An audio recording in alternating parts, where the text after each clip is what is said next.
بسم الله الرحمن الرحیم. قدرمند لیدونکو او اوریدونکو او ګرانو هیوادوالو سلامونه او احترامات مې ومنئ. نن اول د اپریل کال 2026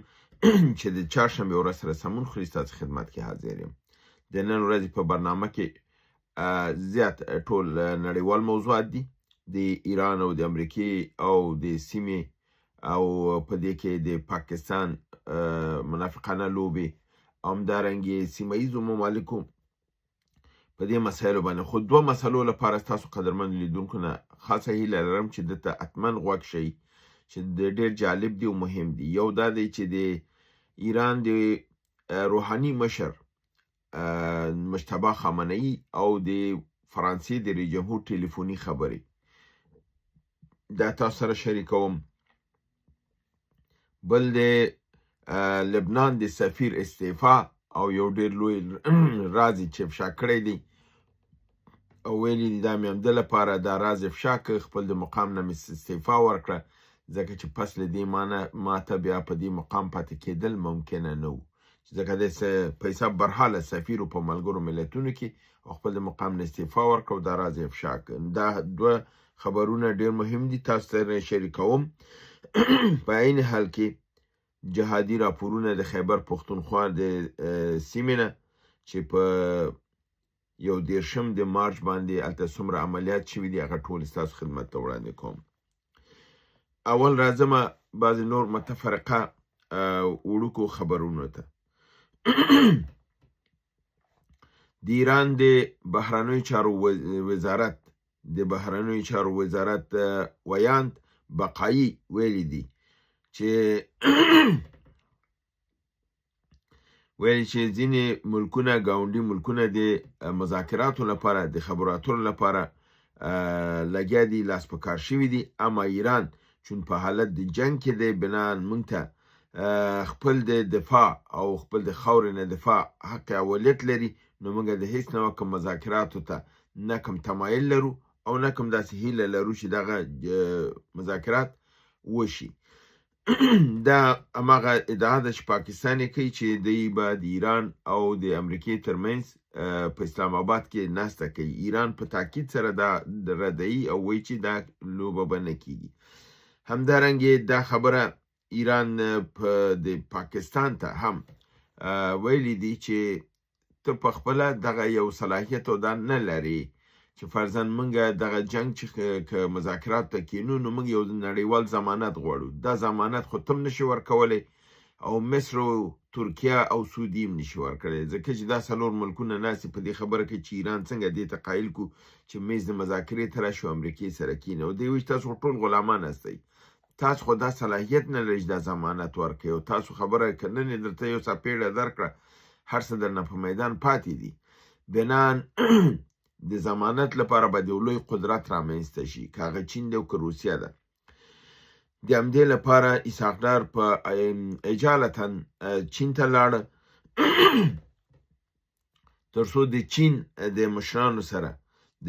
په دې متعلق خبره وکړي او هغوی دې موضوع کې داخل کړي چې موږ کوشش کوو چې د دې ترمنځ مصالحه وشي او دا جنګ متوقف شي. که ته د ضمانت لپاره امریکې سره خبره وکړي او امریکا ستا خبر ومني چې و ضمانت ستا بالکل صحیح وي، نو ته د ایران بیا مذاکرات ته حاضرېږي. خو تاسو ته معلومه ده چې دا کار چین نه کوي، ځکه چین غواړي چې دا جنگ دوام وکړي او امریکا دلته نوره مځپل شي، ځکه دې جنگ کې امریکا لګیا ده هر ورځ په میلیاردونو ډالر لګوي او دا د امریکا اقتصاد په ځمکه وهي، اقتصاد دا کېږي او امریکا نور هم تضعیفه کېږي، اسلحه هم مصرفېږي، ګودامونه خالی کېږي، لګیا د تولیدات کوي، هغه جنگ ته مواد نشي پوره کولی. په دې اساس باندې دوی لګیا دي چې هغه ته قناعت ورکړي. همدارنګې په نړیوال سټیج باندې د انګلستان صدر اعظم سټارمر ویلي دي چې موږ د خلیج فارس په جګړه کې یعنی د هرمز په مسله کې د ایران په خلاف د امریکې ترڅنګ جګړې ته نه ورداخلیږو او دا دغه په قاطعیت سره رد کړل. خدای ویلي چې د هرمز د خلاصون لپاره هر نوع اقدامات چې لازمي په ده کې کوشش کوو چې دا لاره خلاصه شي او نړۍ ته د ضرورت پټرول او دا ورسیږي. همدارنګه د اسپانیې د دفاع وزیر مارګریتا روبلز ویلي دی چې د ایران جنگ غیر عادلانه دی او دا د نړیوالو قوانینو خلاف دی او دا یو غیر قانوني جنگ دی او څومره چې زر دا ودرېږي دا به ډېر ښه او په عین حال کې دا اعلان کړی دی چې دوی خو پخوا دا اعلان وکړ چې د اسپانیا کې چې د امریکې کومه اډه ده او قوه دي دا به د ایران په مقابل کې د دې څه نه استعمالیږي. اوس دا اعلان کړی دی چې د اسپانیې فضا نه د امریکې تیارې چې د ایران د جنگ لپاره روانې دي د فضا نه نشي تېرېدلی. خپله فضا یې په امریکې باندې مسدوده کړ. تاسو معلومه ده معمولا امریکایي جهازونه چې راتلل اسپانیا کې کوزېدل بیا د اسپانیې نه بل پرواز کوو بیا د سیمې ته راتلل نو دی پې باندې بند کړل. همدارنګه د ډنمارک صدراعظم چې دا هم یو میرمنه ده د ویلي دي چې په موږ باندې ډېر زیات فشار دی چې موږ د امریکې سره د ایران په مقابل په جګړه کې مرسته وکړو خو د ویلي دي چې دا جګړه چې ده دا د خلاف د نړیوالو قوانینو ده او دا تجاوز په یو آزاد ملک باندې دی چې ایران نه هدف دی بنا موږ دې جنگ ته نه ورځو او دا نه تاییدو. دا یو لوی بدلون دی د نړیوال سیاست کې. تاسو ګورئ غربي نړۍ خپل په منځ کې اوس دغه ده او د امریکا سره په دې کې نه غواړي چې ودرېږي. همدارنګې چون د ایران باندې د اټومي جګړې خطر دی او عین حال کې دا خطر هم موجوده ده چې ممکن امریکایان قوا راولي او ځمکنی برید وکړي نو د دې لپاره روسیې خپل آمادګي اظهار کړې ده چې په صورت د لزوم کې دوی به خپله قوا ایران ته داخلوي. همدارنګې ترکیې دا ویلي دي په صورت د دې کې چې د کردانو نه د ایران په مقابل کې استفاده وشي او دلته ځینې نور نیابتي ډلې جوړې شي په هغه صورت کې به اسرائیل به د ایران په دفاع باندې ترکیه به د ایران په دفاع باندې پر اسرائیل باندې به برید کوي او د دې جنگ ته به را داخلیږي او د اسرائیل باندې به دا برید کوي. یعنی دغه وکړه امریکا ته دا خبره کړې ده چې دې ته متوجه اوسئ که چېرته دلته دا هڅه وشي چې د دغې نه غلطه استفاده وشي د کردانو نه او د ایران په مقابل کې نوې ډلې جوړې شي نو دوی بیا جګړې ته وردانګي. همدارنګه کوریا شمالي خپل آمادګي اظهار کړې ده چې نه تنها خپل اټومي راکټونه د ایران په خدمت کې ورهي بلکې دوی حاضر دي چې په وخت کې امریکا په ځمکنۍ قوا برید وکړي دوی به خپلې قواوې ځمکنۍ لیږي تر څو د امریکا سره په ایران کې وجنګېږي. او همدارنګه حزب الله د ایفا په بحري بندر باندې چې د اسرائیل بحري بندر دی هلته د دوی کشتیګانو دغه دي په هغې باندې د میزایلونو حمله کړې ده او کاملا یې هغه مسمار کړی دی او هلته یې ډېر زیات تلفاتو ته اړولي دي. اسرائیل قواو نن په ایران کې په نظامی پوهنتون باندې چې په نامه د پوهنتون د امام حسین د سپاه پاسداران دی برید کړی دی او دا پوهنتون کاملا له منځه وړی او بهانه یې دا کړې ده چې دلته د ایران د میزایلونو د یعنی د تخنیکي د لحاظه د اسلحو د دې دغې جوړېدلو فابریکې وي او دلته نظر په حساب د دې تیوریسنان دلته وو او د دلته خلک تربیه کېدل د جنگ لپاره په مقابل د اسرائیل کې نو دوی دا خپل هدف وګرځوه او دی ووهه. همدارنګه ځینې خبرونه د ډونالد ټرمپ په متعلق باندې راځي چې هغې خپل نږدې همکارانو ته دا خبره کړې ده چې دی ډېر زیات تمایل لري چې جګړه بې له دې نه چې که هرمز خلاصیږي که نه خلاصیږي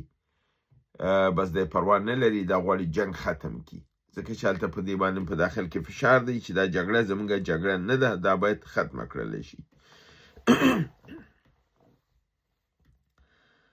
راځم هغه مهم خبر ته چې تاسو ته مې ویلي تاسو سره یې شریکوم. هغه مهم خبر دی د ایران د روحاني مشر مجتبی خامنه‌ای او د فرانسې د ولسمشر مکرون ترمنځ خبرې. مکرون زنګ وهلی دی او خامنه‌ای ته ویلي دي چې دغه جنگ باید بند کړلی شي او تاسو چې هر څه زموږ نه غواړئ موږ حاضر یو چې هغې ستاسو غوښتنې پوره کړو او که تاسو وغواړئ د دې دپاره موږ تاسو ته د هغه ټول بندیزونو د لرې کولو لپاره اقدام کوو او فعلا دا تاسو چې دا لاره بنده کړې ده تاسو ته نه امریکا ته نه بلکې ټولې نړۍ ته جزا ورکوئ دا د ټرمپ لپاره جزا نه ده ټولې نړۍ ته جزا ده او د دې بابت نه دنیا د قحطۍ او د اقتصادي مشکلاتو سره او د سقوط خواته روانه ده خامنه‌ای ورته په دې کې صحبتونه کې مداخله کړې ده یعنې خبرې ورته قطع کړې ده خبرې ورته کړې ده چې په تیر 45 کالو کې چې زمونږ خلک د ولږې نه مړه کېدل او د پیساب تعزیراتو کو په هغې وخت کې تاسو چیرته وئ ولې موږ په یاد نه چې اوس هم نړۍ په یاد ده او ځان هم په یاد دی مکرون ورته وایي چې دا پالیسي خو د امریکا پالیسي وه او موږ هغه رد کړې وه او تاسو ته مخکې نه هم چون دا دې میاشت کې دا دریم زنګ دی چې دی وهي نو دی وایي چې ما خو تاسو ته مخکې هم دا ویلي وو چې موږ په هغې پالیسیګانو کې نه وو در حال چې دا فرانسه دروغ وایي کاملا دروغ وایي دا کاذب خلک دي فرانسه ډېره لویه شیطانه ده فرانسه د مسلمانانو د اسرائیل نه هم لویه دښمني لري تاسو وکتل چې دغه د ایران په مقابل کې د برجام مسله چې په امریکا او په ملګرو ملتونو کې د ده ته لمن چا واله فرانسې وهله جرمني او انګلستان وهله دا درې مملکته په دې کې بالکل شریک وو ایران یې دې صحنې ته چې راوسته همدی راوسته نن د پټرول لپاره راغلي خپو ته پرېوځي دی ویلي چې زه اوس پیشنهاد کومه چې دا پالیسي خو د امریکا و موږ پکې نه وو که تاسو وغواړئ د ستاسو یعنې د خامنه‌ای او د اروپا د ملکونو ترمنځ تاسو دپاره د ملاقات یو دغه برابروم تاسو کولی شئ د دې ټولو سره خبرې وکړئ خپلې غوښتنې د دوی مخکې کېږدئ او ستاسو ټولې غوښتنې به ومنل شي یعنې پټرول راخوشې کړه چې نور هر څه غواړي دا کېږي موږ اروپا د اتحادیې تا سره منو خامنه‌ای ورته ځواب کې ویلی دی چې موږ هیڅ شی نه غواړو صرف غواړو چې ټرمپ او نتانیاهو ته جزا ورکو او ځکه چې دوی زموږ ملت باندې حمله کړې زموږ کسان یې وژلي دي او دا زموږ غوښتنه ده مکرون بیرته ورته وایي چې جناب خیر که چېرته فرضاً دا نه کېږي که موږ ته د اجازه زموږ د کشتیګانو ته ورکړي چې د فرانسې کشتیګانې د دې ځینه تېرې شي موږ ته یو استثنایي اجازه که راکړئ خامنه‌ای ورته وایي چې اجازه به درته درکم خو که تاسې د امریکا او د اسرائیل سفیران خپل د مملکت نه ویباسئ تاسو دا کار وکئ د هغې سفیران وباسئ ارتباطات قطع کړئ زه درته هرمز تنګه کې تا ته پټرول درکوم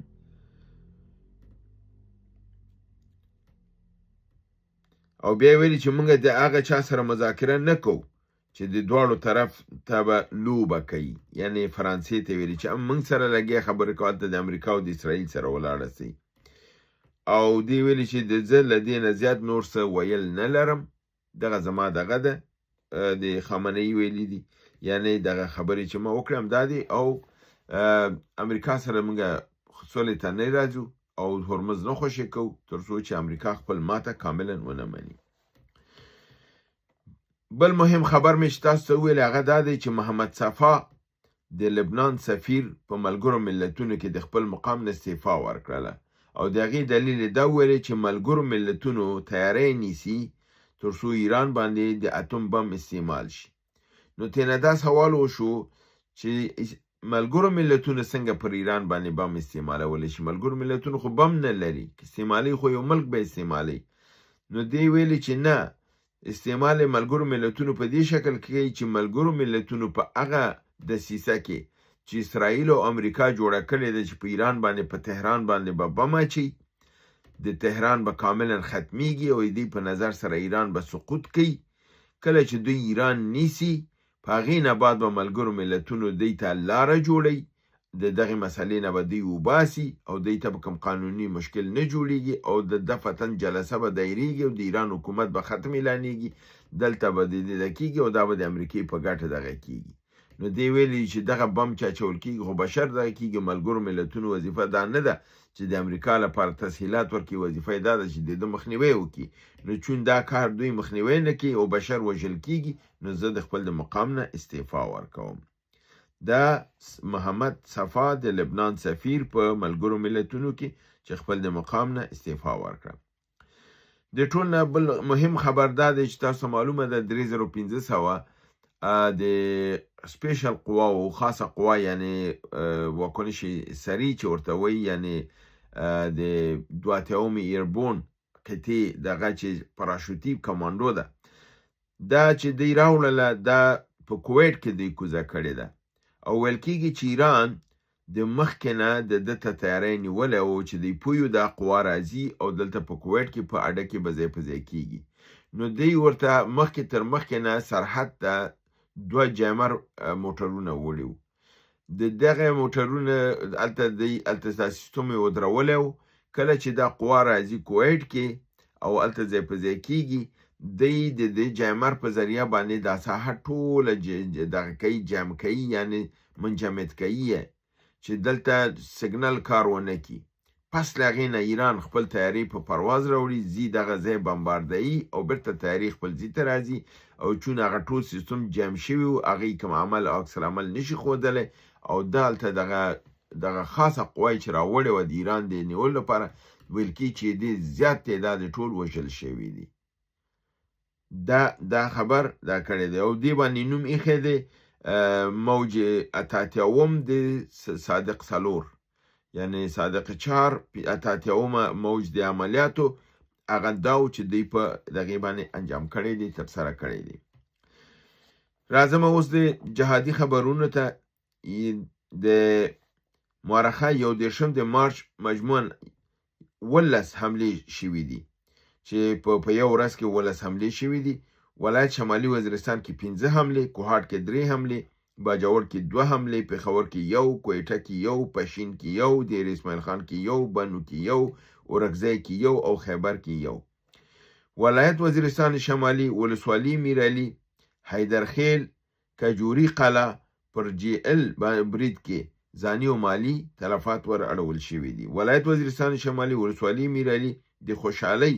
یو اوسیدونکی سمران ولد لال حکیم گرفتار شوی او د مشرانو د سیمې په ضمانت بیرته خوشي شوی دی خو دا دی چې پوځ سره به بیرته مرسته نه کوي ولایت وزیرستان شمالي ولسوالي میرعلي د خوشحالۍ په پینه‌ای فوجي پوستې کې گشتي ګروپ باندې کمین وهل شوی دی مالی او ځاني تلفات ور اړول شوي دي ولایت وزیرستان شمالي ولسوالي ګړیوم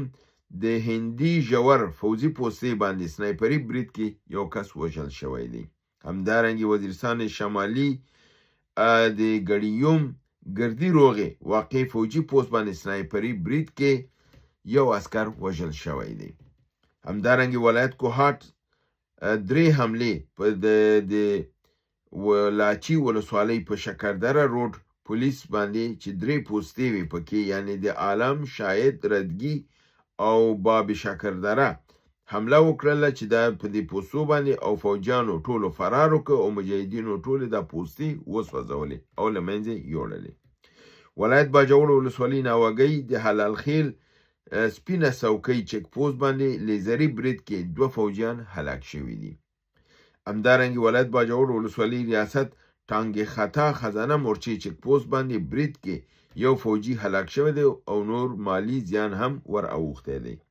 ولایت پېښور ولسوالۍ اف آر پېښور کربلا پوسټ باندې جی ال په برید کې مالی او ځاني تلفات ور اوخته دي ولایت کویټه ولسوالۍ کویټه په بلوچستان کې د ټي آی ای یعنی د مجاهدینو د اطلاعات ادارې پر خبر په اساس په مشرقي بایپاس کې د ایګل سکواډ کارکنان باندې برید شوی دی 2 کانسټیبل په نامه د محمد انور او محمد ایوب هلاک شوي دي ولایت پښین په بلوچستان کې ولسوالۍ قلعه عبدالله د منیری اډې بازار پولیس پوسټ باندې تعرضي برید کې مالی او ځاني تلفات ور اوختي دي ولایت دیر اسماعیل خان ولسوالۍ درابن د پولیس ثانې باندې برید شوی دی 2 زخمیان او زیات شمېر نور هم 2 وژل شوي دي او زیات شمېر نور ټپیان دي ولایت بنو ولسوالۍ بکاخیل د سیپاک روډ پر چک پوسټ باندې د جی ال برید کې کسان وژل شوي او ټپیان شوي دي. ولایت ورکزی ولسوالۍ غلجو د کنډي چک پوسټ باندې سنایپري حمله کې یو اف سی اهلکار هلاک او 2 تنه نور ټپیان شوي دي. همدارنګې ولایت خیبر ولسوالۍ باړې د منډي پر مجاهدینو پر فوجي کاروان بارودي سرنګ دماکه کړې ده چې په هغې کې فوجي هلاک شوی دی 1 تن او 1 موټر تخریب شوی دی او نور مالی زیان هم ور اړول شوی دی. او همدارنګې د افغانستان ملي اردو د ډیورن پر کرښه د اغزن تار په ویجاړولو باندې بوخت دي. تر اوسه په 100 متره دا پاک کړي دي او وایي چې کار روان دی او دا به نور هم له منځه وړل کیږي. دا د نن ورځې برنامه چې ستاسو حضور ته مې وړاندې کړه، هیله برنامه وګورئ، خوا کې دوستان سره شریکه کړئ. تر بل برنامې ستاسو حضور ته حاضرېږم. تاسو پوله پروردګار د عالمینو سپارم. وما علینا الا البلاغ.